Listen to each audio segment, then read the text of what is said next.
I want you to think about something for a second. Think about the last time you genuinely laughed.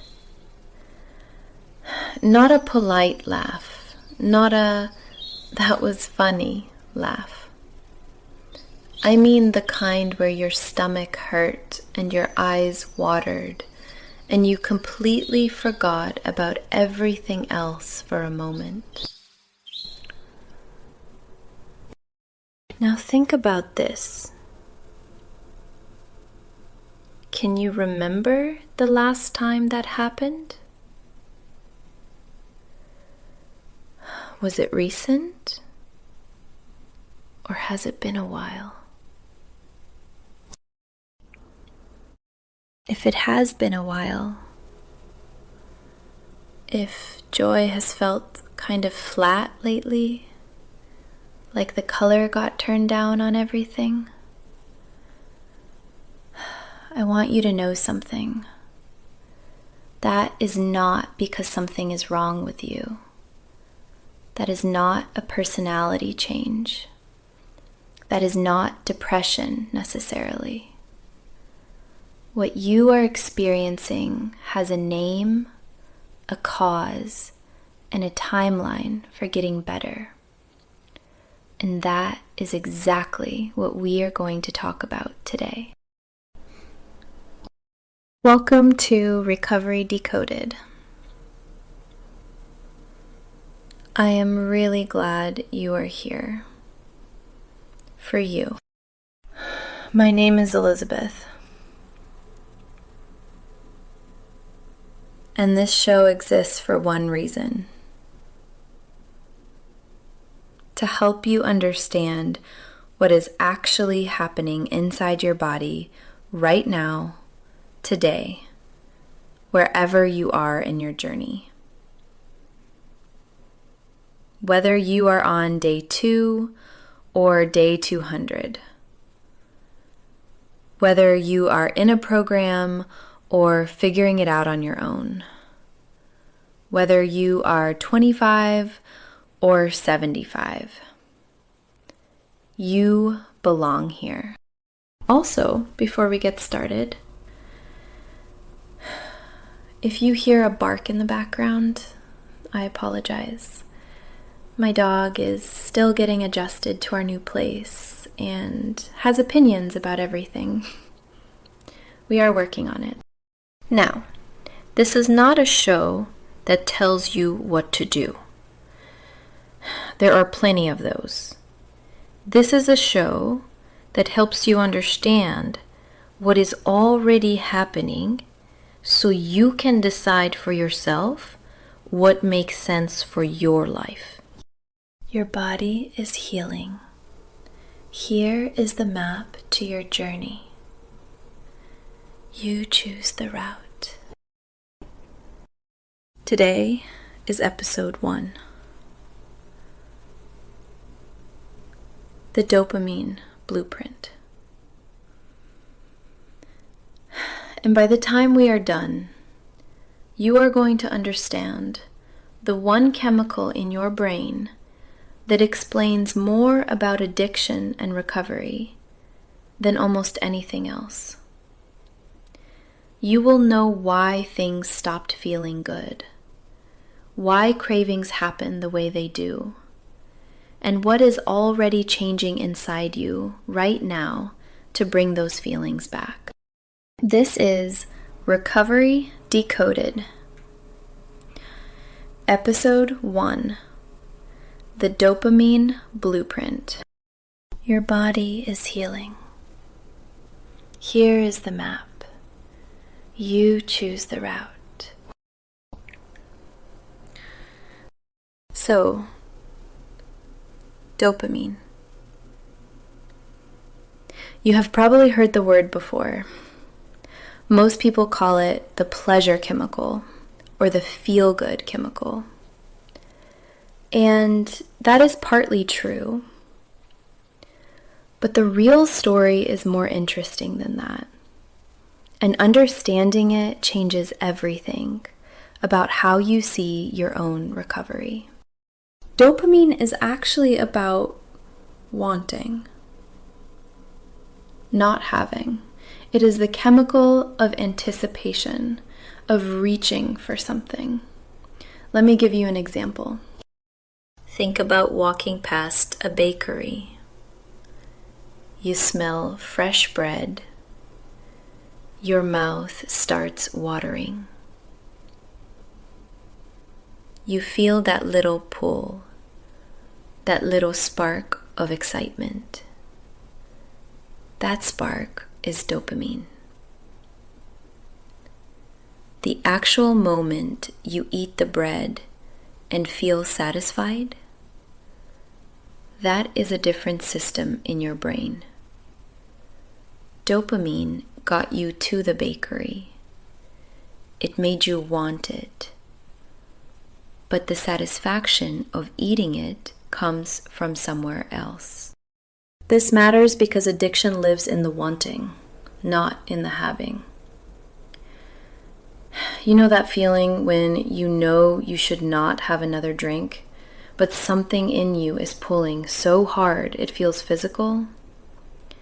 That pull is dopamine. It is not weakness. It is chemistry.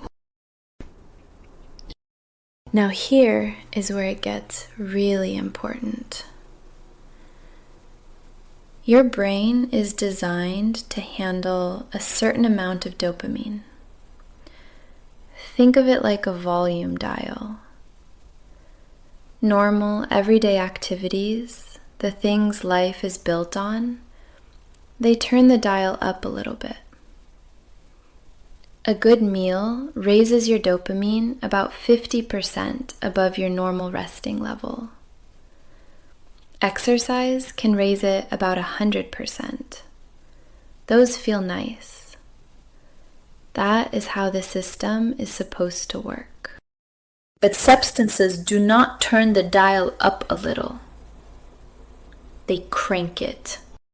Nicotine from a single cigarette raises dopamine about 150% above baseline. That is 3 times what a good meal does. Alcohol raises it about 150 to 200%. Cocaine pushes it to about 350%. And methamphetamine, up to 1200%. That is a flood your brain was never built to handle. So what does your brain do? It adapts. It is actually trying to protect you. When it sees that flood coming in over and over, it does 2 things. First, it takes down some of the receivers. Your brain cells have tiny receptors, like little satellite dishes that catch the dopamine signal. When the signal is too loud, your brain removes some of the dishes. Scientists call this downregulation. Second, it starts producing less dopamine on its own. Your baseline drops. And this is the moment that changes everything. Because now, without the substance, your baseline dopamine is lower than it was before you ever started. Things that used to make you happy, a beautiful day, your favorite song, laughing with someone you love, they are still sending the same signal, but you have fewer receivers to catch it. So it barely registers. That flat feeling you might be experiencing right now, that is not you. That is your brain in the middle of recalibrating. And here is the part I really want you to hold on to. It gets better. Research shows that your dopamine receptors, those satellite dishes, begin growing back within 14 days of sobriety.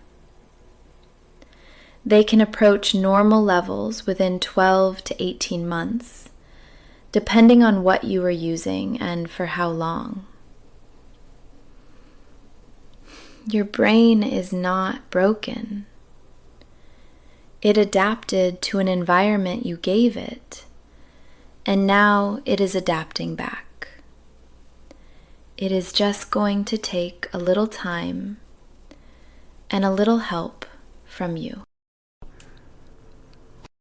I think it helps to see the full picture. So let me walk you through what I call the dopamine matrix.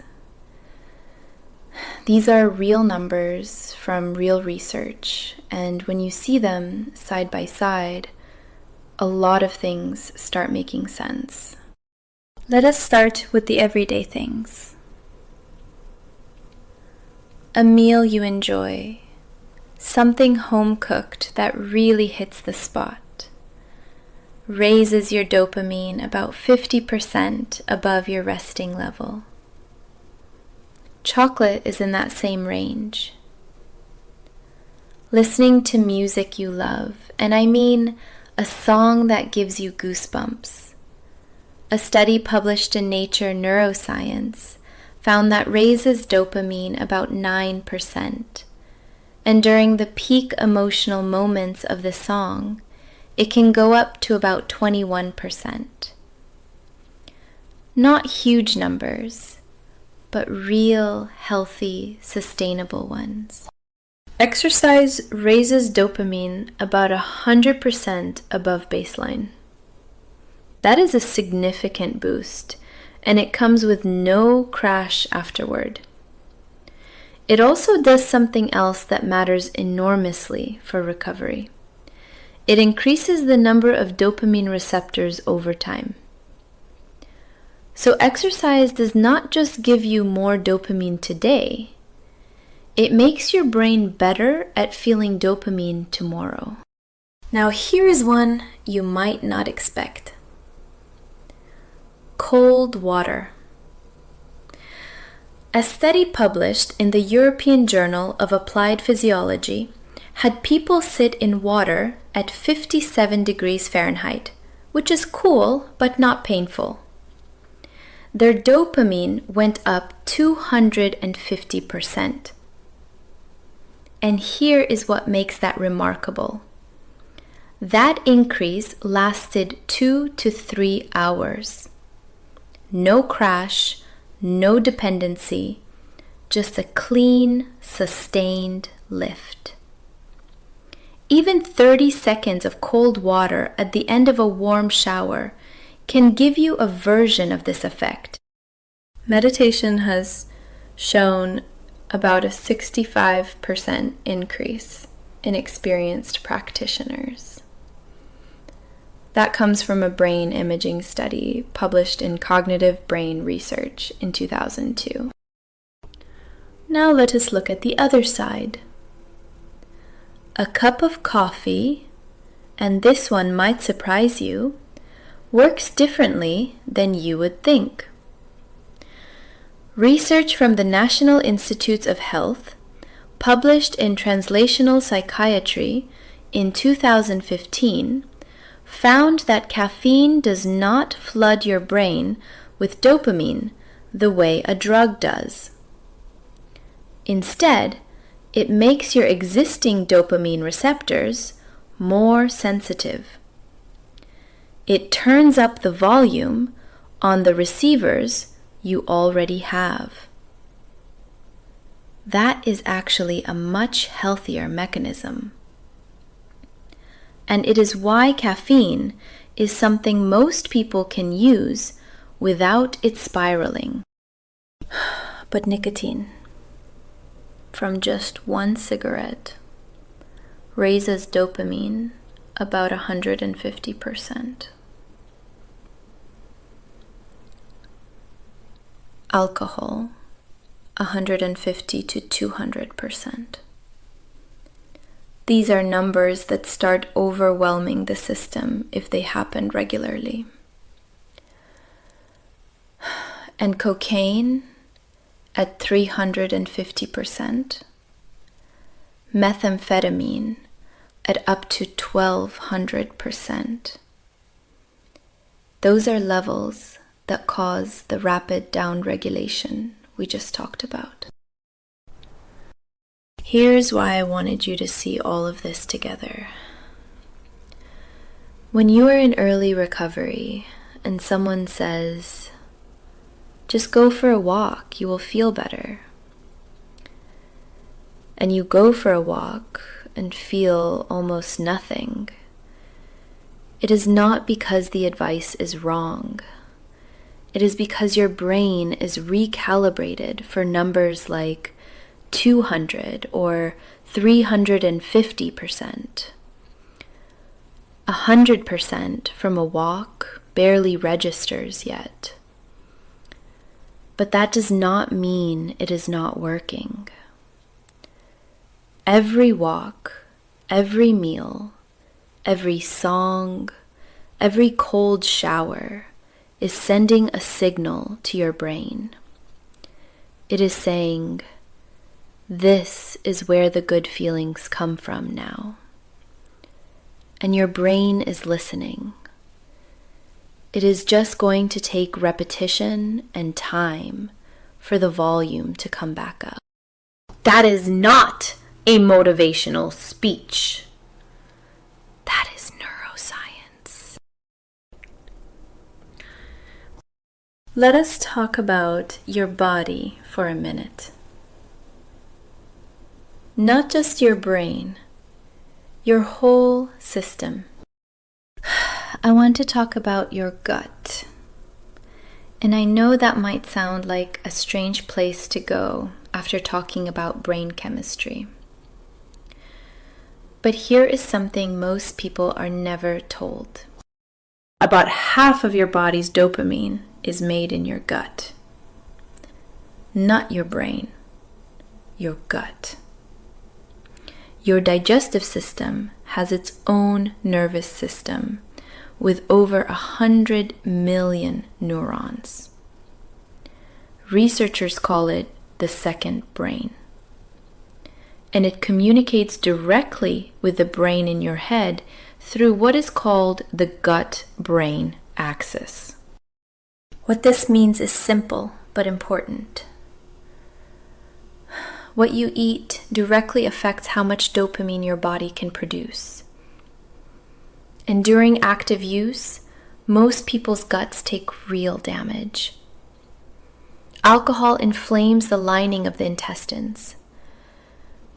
Opioids slow everything down and throw off the balance of gut bacteria.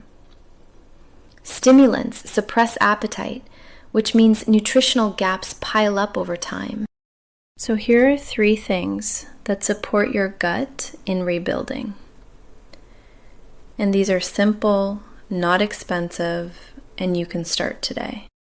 First, foods with an amino acid called L-tyrosine. That is the building block your body uses to make dopamine. You find it in eggs, cheese, fish, turkey, and chicken. If you are in early recovery and feeling flat or unmotivated, adding some of these to your breakfast is one of the easiest things you can do. Second, probiotics. These are the beneficial bacteria that keep your gut healthy. Specific strains like Lactobacillus and Bifidobacterium have been shown to support dopamine production through that gut-brain connection. You can find them in yogurt, kimchi, sauerkraut, or a basic probiotic from the grocery store. Third, water. This one is so simple it gets overlooked. Dehydration reduces how well your dopamine receptors function. Most people in early recovery are chronically dehydrated without knowing it. A good starting point is about half your body weight in ounces. So if you weigh 160 pounds, that is 80 ounces or about 10 glasses a day. Your gut is not separate from your recovery. It is the factory floor where a lot of this healing happens. Now, your toolkit. This is where we take everything we just talked about and turn it into something you can actually do.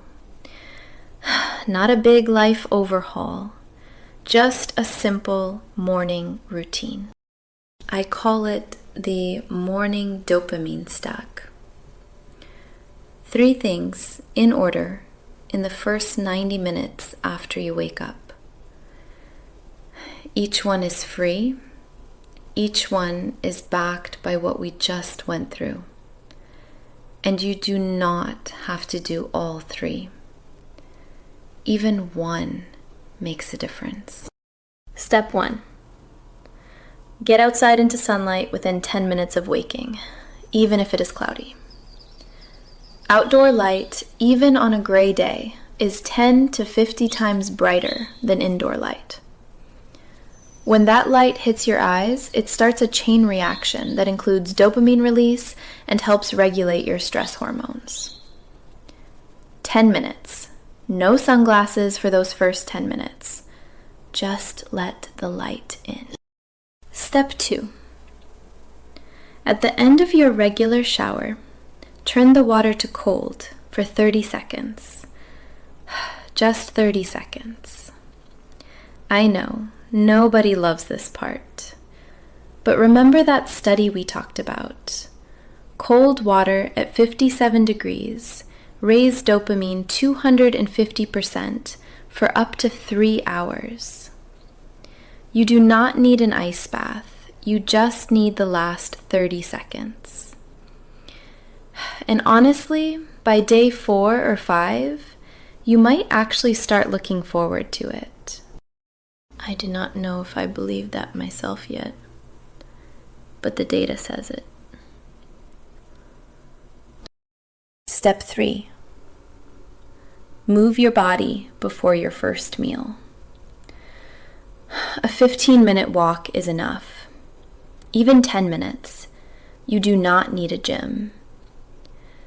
The reason we do this before eating is that your brain is more responsive to reward signals when you have not eaten yet. And exercise builds new dopamine receptors over time, which is exactly what your brain needs right now. Sunlight, cold water, movement. That is the stack. You are not forcing yourself to feel better. You are giving your brain the raw materials it needs to turn the volume back up on its own. Pick whichever one feels most doable. Start there. Tomorrow. Here is what to expect. Because knowing what is coming makes it less scary. Days 1 through 3. This is the hardest stretch. Your dopamine is at its lowest. Cravings peak, not because you are failing, but because your brain is sending emergency signals for the dopamine it was trained to expect. You might feel anxious, irritable, exhausted, and unable to enjoy anything. That is not you. That is your neurochemistry at its lowest point. It will not stay here. Days 4 through 7. Your brain starts rebuilding. It begins producing new dopamine receptors. You might notice tiny moments, and I mean tiny, of genuine feeling. A meal that tastes like something. A sunset that catches your eye. A song that makes you feel a little something. These flickers are not random.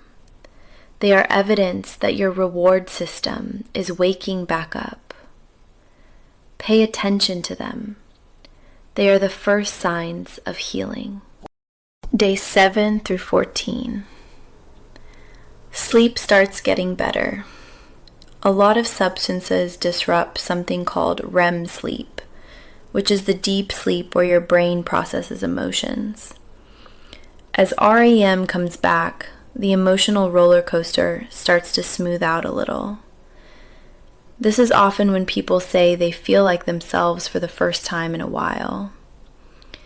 If you are crying at a commercial on day 12, that is actually a good sign. It means your emotional system is coming back online. You are not broken. You are thawing out.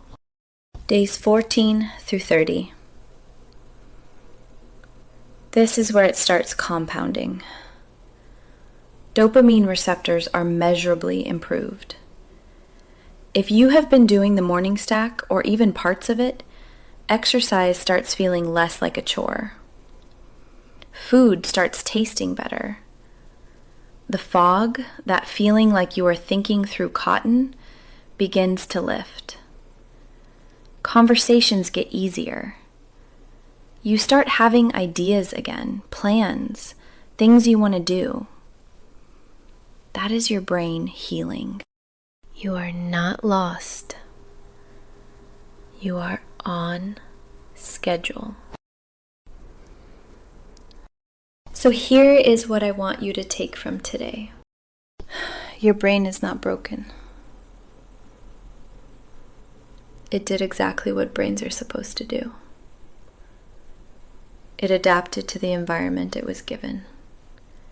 And now, in recovery, it is adapting again.